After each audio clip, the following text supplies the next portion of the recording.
Hello guys, my name is Fox and welcome to Tarnished Guide. As most of you probably know, the newest DLC just got released, and because of that I wanted to make a video to share my impressions of it during its first days of launch. I won't mention everything there, so there will be a part 2. Thank you for all the support and let the video begin.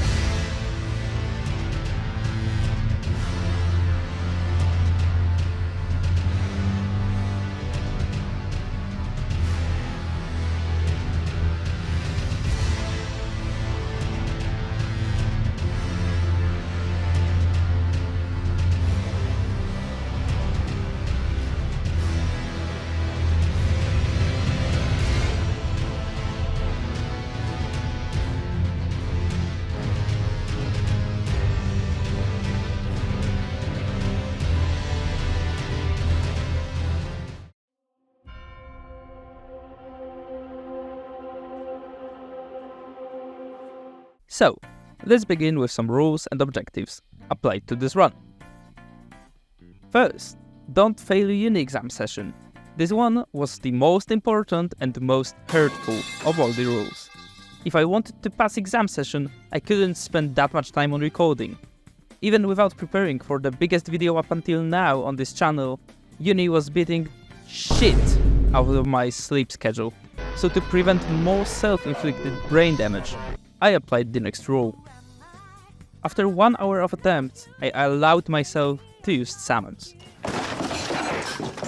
I know this one's gonna be controversial because I know Souls-like community don't really like people using summons. And of course I agree that using certain summons is making a huge difference in game experience, but if I wanted to beat each boss alone without using summons, my video would only contain like 2 to 3 bosses, which would be like boring to watch.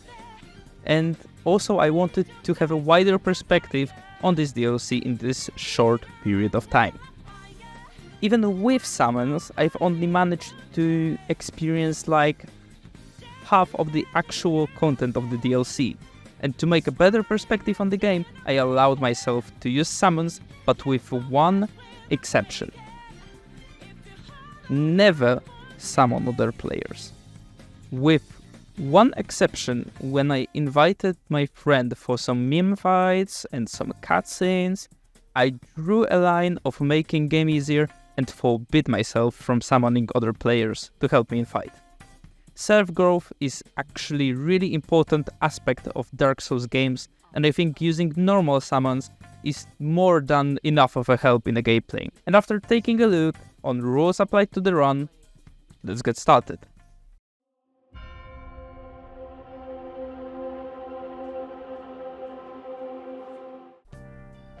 To gain access to DLC, you must accomplish 2 tasks: beat Radahn and gain access to Mogwen Palace, where you must defeat Mo.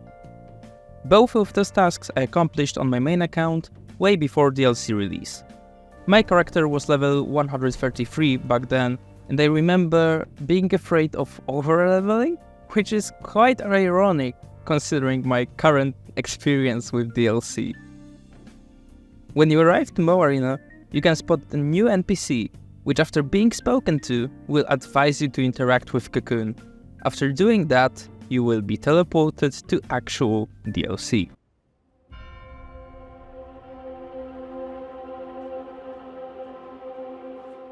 First thought crossing your mind when you see this place might be something like, oh my god, this place looks amazing, and the views, they're breathtaking. And you're absolutely right.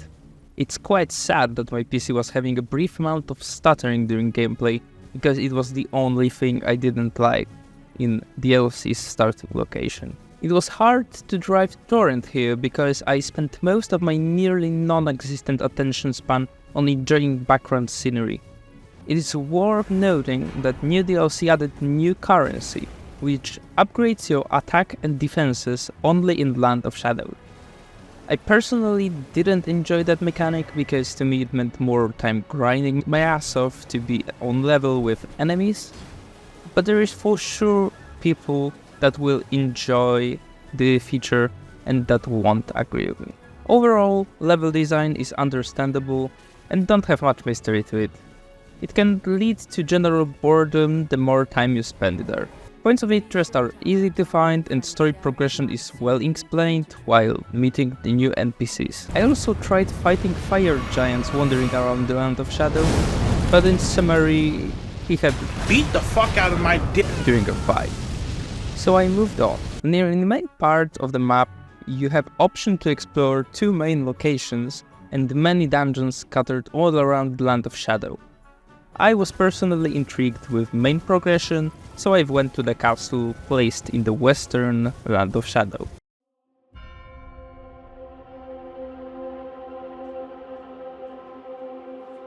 After impressions from the first location with great views, entering Castle Belurat felt depressing. Overall skybox turns into sad brown without any particular element to hang an eye on. Building represented very similar to one presented in Leyandel, but everything is covered by those huge carpets and rugs like it's a Slavian household. Enemies are not a real threat, but the annoying placement of them for sure is. There is one invasion going on during exploring, and that's just the highlight of the place. The only entertaining thing in the area is its boss.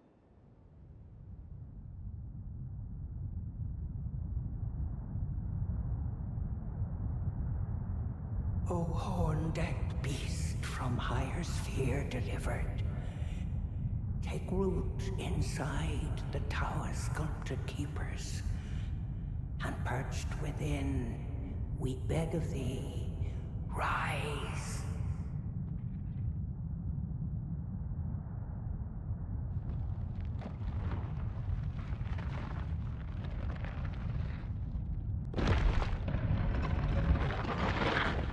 Dance and kavod, cleanse all and wit. Cruelty, woe, and those who plague the tower. Cleanse away this strumpet's vile progeny.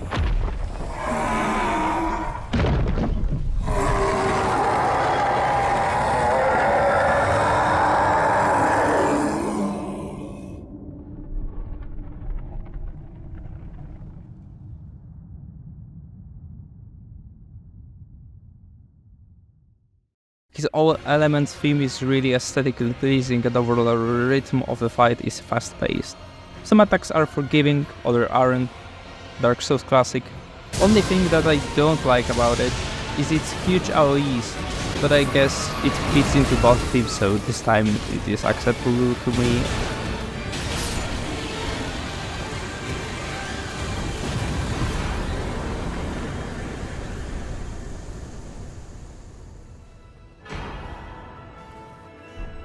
After the boss there is a huge stairway leading to weird shaped structure covered in shadows. Of course, location is boss blocked, so you move on to the next huge location, which is a castle located in the eastern Land of Shadow.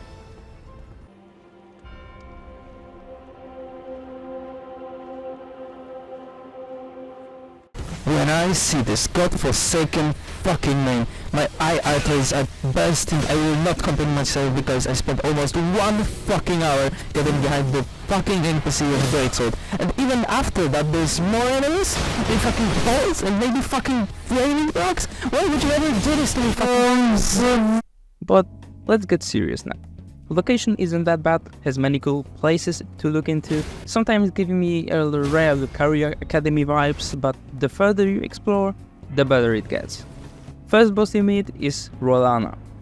It was really hard for me to beat her, because even with summons I struggled not with the AoE of the spells.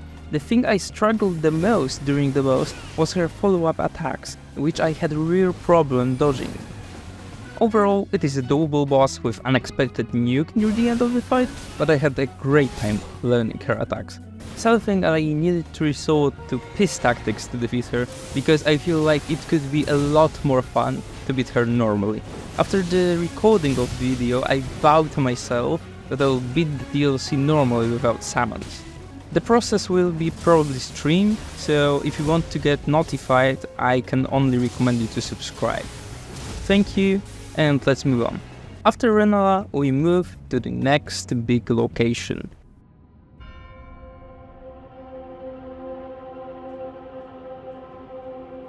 Specimen Storehouse is an especially interesting location. To enter it, you have to fight Hippopotamus, which I unfortunately didn't record. In summary, it is not that hard of a boss, has some really cool spikes attacks, and his favorite ramming attack, which is easily dodgeable. After the fight and some necessary enemies defending the lid, you enter Specimen Storehouse. It is a huge library which you progress by entering higher and higher floors. Entire process of climbing the library is really interesting. From ground floor to 7th floor you progress not by using stairs like a normal person would do, but by platforming using gigantic statues hanging from the ceiling, and using levers to rotate them or move them up. Exploring this place felt amazing. I've never had this much fun during exploring locations. Of course there are some friendly NPCs which questline you can follow. I myself did some part of them by myself, and the idea of going back and forth between 1st and 7th floor is not what I like in NPC questline design. After reaching the top of the library, we meet our long-awaited boss, Mesmer.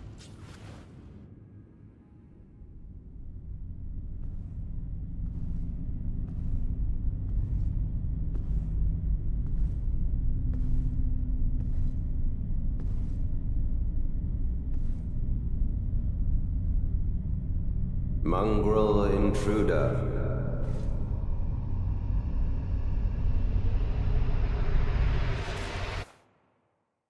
That tarnished, it seemeth.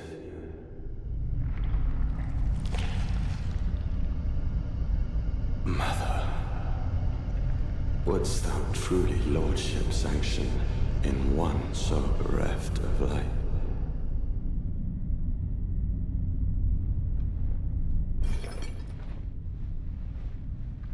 Yet, my purpose standeth unchanged. Those stripped of the grace of gold shall all meet death.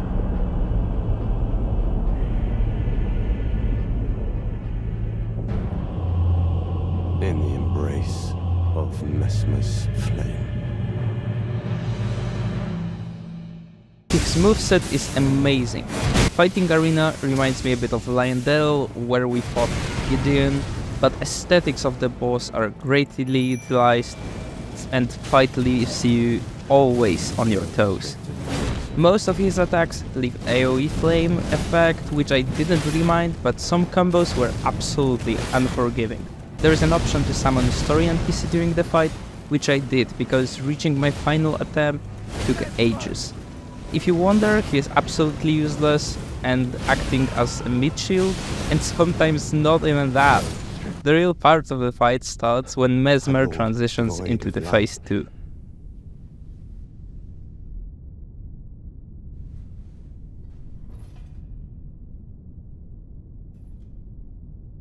No, Mother, forgive me.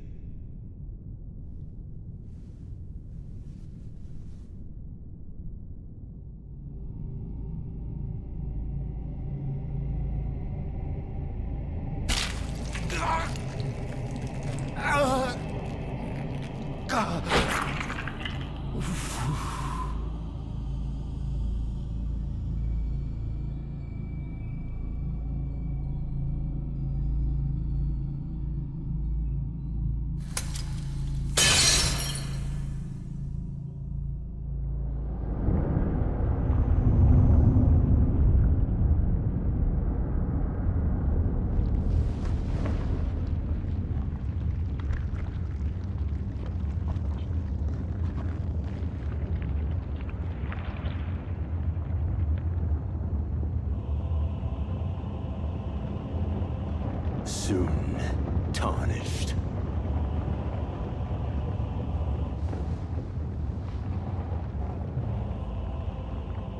Wilt thou be taken in the jaws of the abyssal serpent, Sean? of light. That's where the real challenge begins. Mesmer occasionally attacks not by himself but transforms into huge snakes. The funny thing is, it is easier to dodge these phase attacks than it is to do with some attacks during the phase 1. Boss in phase 2 is much quicker and starts to dodge your attacks more frequently. It took me somewhere around 1.5 hours to reach first phase 2 transition. As shall I. I did it with summons, but it is absolutely a great boss, and for me it's the highlight of this DLC. Narka, a curse upon thee.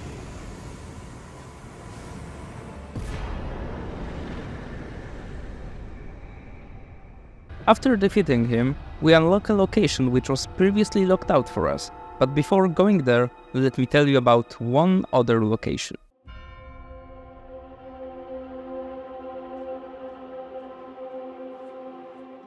Ancient Ruins are the great example of a location I personally missed in base Elden Ring. It's a location filled with ruins, but most of the color palette is green and red. Views are amazing, structures are even better, the scenery is breathtaking, and there is not that much of enemies. Fire-breathing giant here is an FPS killer, but I expected that because there is a lot of particles going on. There's also a rot area where you can find next boss. Romina is a centipede boss which inflicts rot. Favorite status effect? Her moveset is not that aggressive, so rhythm is way slower than bosses before. The only issue with the boss I have is a tendency of the boss to move you around the arena like you were a shopping cart. Her big AoE attacks looks amazing, but the boss sometimes misses you completely even though you're standing completely still. Overall, it's not that hard of a boss. It took me about 8 tries to kill her. After talking more or less about the location of the DLC, let's focus now on difficulty of bosses.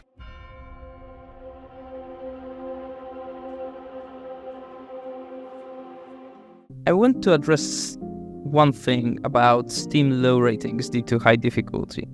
If you look at any other FromSoft DLC, you can see a pattern where DLC is in some extent harder than a base game. In my opinion, it was expected of Elden Ring DLC to be hard, and FromSoft fucking delivered. In my opinion, the only difference between previous titles and the Elden Ring is rhythm. For example, in Dark Souls 3, when you're fighting any boss, there is a rhythm to the combo the boss is performing. With that information, you can deduce that learning a boss pattern is easier that way, because even if boss does combo mix-ups, you can still anticipate it and react in time not to get hit. In Elden Ring, especially in DLC though, this to the madness don't apply. There are some bosses that have several combos that aren't rhythmical. It primarily means for you to dodge the combo of the boss, you have to learn it perfectly, like a Pavlov's dog. Learning many combos for each and every boss in DLC might be mentally tiring and time-consuming, hence the reviews might be low. But boycotting a developer to make a game easier through bad reviews is just insane, people. Dark Souls games are hard, and they're supposed to be. There is no ceiling for Dark Souls difficulty because Souls-like community always adapts. From the very first FromSoft production up until this point, bosses got harder and harder and harder. So not to expect that bosses would be hard in this newest DLC was just a thought that I cannot understand. I respect and I try to understand people's takes on this topic, but in my opinion, FromSoft shouldn't nerf the DLC. The current difficulty is just fine. It takes some time, but it is manageable, even for some casual players like myself. To summarize my overall impressions of this DLC, I feel confused, because I really enjoyed the aesthetics of newly added content. The locations and enemies looked amazing, and Also, I really loved Elden Ring and FromSoft Productions, but there are some things that bother me. Don't get me wrong, if someone asked me if this DLC is worth $40, I would absolutely say to them it is. But there is some stuff I don't like, which is the new upgrade system. First of all, there is a lot of empty spaces in this DLC world, which were artificially filled with new upgrade materials, and it adds a need to explore in a way that is not directly forcing you to visit many locations, with nothing new to offer, except maybe NPC fights or used bosses from the base game. And I feel like some locations were rushed and don't bring anything new to the game. To sum up, DLC is good, but it's not anything special or innovative, and of course this is only my opinion and it's based on playing halfway through the DLC, so my point of view may change when I end DLC, and I will probably talk about it in the second part, but from my point of perspective of playing halfway through the DLC, this is my opinion and it stays like it is. Thank you all for watching, and leave a comment if you agree or disagree with anything I said. I am open to discussions on this channel if it's constructive and respectful. Thank you and have a great day.